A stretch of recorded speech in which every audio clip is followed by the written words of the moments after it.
Hello everyone, আসসালামু আলাইকুম। Hopefully আপনারা সবাই অনেক ভালো আছেন। তো আমি চলে আসলাম আরেকটা ব্লগ নিয়ে। তো এটা হচ্ছে গিয়ে আমরা খাগড়াছড়ি নামার পরে তো এখানে হচ্ছে সব চাঁদের গাড়ি হচ্ছে নকশিপল্লী একটা রেস্টুরেন্ট আছে, ওখানে হচ্ছে ওরা ব্রেকফাস্টের জন্য থামায়। রেস্টুরেন্টটা খুবই সুন্দর ছিল, খুবই ডেকোরেশন করা, খুবই ভাল লাগার মতো পরিবেশ একটা। আমার কাছে ভালোই লাগছে। এরপরে হচ্ছে গিয়ে এখানে হচ্ছে গিয়ে আমাদের একটা ব্রেক দেয়, যেহেতু চাঁদের গাড়ি সাজেকের দিকে যাইতে অনেক প্রেশার পড়ে গাড়ির উপর। তো ইঞ্জিনটা ঠান্ডা রাখার জন্য হচ্ছে গিয়ে আমাদেরকে ১৫-২০ মিনিটের একটা ব্রেক দেওয়া হয়। এই পাশ দিয়ে গেলে হচ্ছে গিয়ে সাজেক। আর এই যে হচ্ছে গিয়ে আমি জুম করে দেখাবো, এই রোডটা দিয়ে গেলে হচ্ছে গিয়ে ইন্ডিয়া যাওয়ার রাস্তা, যতটুকু আমি শুনলাম। তো ব্রেক নেওয়ার পরে আমরা হচ্ছে আবার সাজেকের উদ্দেশ্যে আবার রওনা দেওয়া শুরু করি। যাওয়ার পরে রিসোর্টের সামনে দেখি একটা কিউট একটা ডগ, তাদের এমপ্লয়ি হচ্ছে গিয়ে আমাদেরকে ইনভাইট করতেছে, সাথে তার বন্ধুকে নিয়ে আসছে। তো যাই হোক, রিসোর্টের আমরা হচ্ছে গিয়ে ৩ তলায় উঠেছিলাম। তো হচ্ছে গিয়ে যাওয়ার পরে এটা হচ্ছে গিয়ে রিসোর্টের রুম। আমরা অবকাশ হোটেলে উঠছিলাম। তো হোটেলটা মোটামুটি খুবই জোশ ছিল। বলা যায় আমরা একদিনের মাথায় এই রিসোর্টটা পাই। কারণ মঙ্গলবার দিন প্ল্যান করি, বৃহস্পতিবার দিন রাতেই হচ্ছে আমরা রওনা দেই রাতের বাসে। তো এত কম সময়ে এরকম একটা রিসোর্ট পাইছি, নট ব্যাড। মানে এত একদিনের মাথায় একটা রিসোর্ট এরকম পাওয়া, তো ভালো, ভাগ্য ভালো যে আমরা পাইছি। যাই হোক, পরে রিসোর্টের নিচেও হচ্ছে গিয়ে ওদের একটা মানে কাপড়ের দোকান টাইপের ছিল। সাজেকের ঐতিহ্যবাহী বিভিন্ন টাইপের থামি বা ব্যাগ, এইসব টাইপের আইটেম ছিল রিসোর্টের নিচেই। এটা হচ্ছে গিয়ে সন্ধ্যার দিকে হচ্ছে, সন্ধ্যা না বিকাল দিকে হচ্ছে গিয়ে ওদের বৃষ্টি হয়েছিল সাজেকের ওখানে। তো আকাশটা এত জোস লাগতেছিল, মানে আমি পারতেছিলাম না যে মানে বারবার শুধু ক্যামেরা ঘুরতেছিলাম আর শুধু আকাশের ভিডিও নিচ্ছিলাম, এত সুন্দর আকাশ। এটা হচ্ছে গিয়ে আরেকটা রিসোর্ট মেবি সাজেকের। তো রাস্তা থেকে রিসোর্টটা এত জোস লাগতেছিল, তো একটা স্ন্যাপ নিছিলাম আর কি।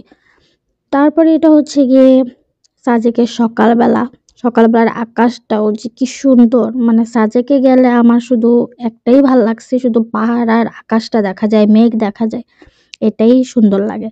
এরপর হচ্ছে আমরা লুসাই গ্রামের দিকে যাই। তো লুসাই গ্রামটাও অনেক সুন্দর। মানে লুসাই গ্রাম একটু গ্রাম্য গ্রাম্য একটা পরিবেশ। এটা হচ্ছে ওদের ঐতিহ্যবাহী কিছু জিনিস দিয়ে ওরা হচ্ছে ছবি টবি দিয়ে একটা ঘর বানায় রাখছিল।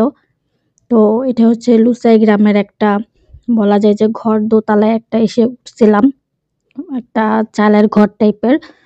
তো এই তো, তারপরে একটু এখানে হচ্ছে গিয়ে মেবি ১০০ টাকা দিয়ে ড্রেস পাওয়া যায় উপজাতিদের। অনেকে হচ্ছে এখান থেকে এরকম ড্রেস হচ্ছে মেবি ২০ মিনিটের জন্য আম ওদেরকে দেওয়া হয়, ১০০ টাকা করে নেয়। তো অনেকে হচ্ছে এগুলো পরে হচ্ছে গিয়ে ছবি-টবি তুলে। এই হচ্ছে লুসাই গ্রাম। তারপর আমরা বের হয়ে গেলাম হোটেল থেকে।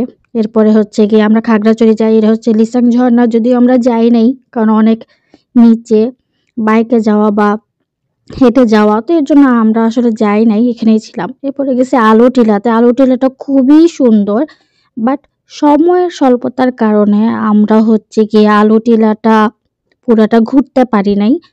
দেখা গেছে যে ড্রাইভাররা অনেক ডাকাডাকি করতেছিল, তো তার জন্য হচ্ছে গিয়ে আমাদেরকে দৌড়ায় দৌড়ায় দেখা গেছে যে কিছু স্পট ছিল সেগুলো হচ্ছে গিয়ে আমরা নিছি, একটা স্পটে যেতে পারি নাই, সেটার জন্য আমার খুব আফসোস ছিল।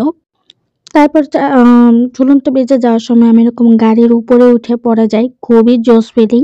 এরপর যে ঝুলন্ত ব্রিজের দিকে চলে গেছি, এটা হচ্ছে ঝুলন্ত ব্রিজ। এই হর্টিকালচার হেরিটেজ পার্কটা অনেক বড়। আমরা পুরোটা ঘুরতেই পারি নাই কারণ আমাদের প্রায় সন্ধ্যার দিকে হয়ে যাচ্ছিল। তো আমরা পুরোটা ঘুরতে পারিনি। কি যে সুন্দর আর এত ন্যাচারাল, মানে খুবই অদ্ভুত সুন্দর। মানে এটা যদি, মানে আমার মনে হয় যে খাগড়াছড়ি পুরোটা দেখতে হইলে কমপক্ষে ২ দিন আসলে খাগড়াছড়িতে থাকা উচিত। যদি সব মানে আলো টিলা, তারপর হচ্ছে হেরিটেজ পার্ক, লিসং ঝর্ণা, আরো অনেক জায়গা আছে। এগুলো যদি পুরোটা দেখতে হয় খাগড়াছড়িতে এটলিস্ট ২ দিন থাকতে হবে, থেকে দেখতে হবে। তাহলে একমাত্র পুরাটার দেখা পসিবল আমার মনে হয়। তারপর আমরা রাতের বেলায় বাসে করে চলে আসি ঢাকায়। ঢাকার থেকে গাজীপুরে আসার জন্য আমরা এই সকালবেলায় ট্রেনের জন্য ওয়েট করতেছিলাম। ফাইনালি আমাদের সাজেকটাও শেষ। আল্লাহ হাফেজ।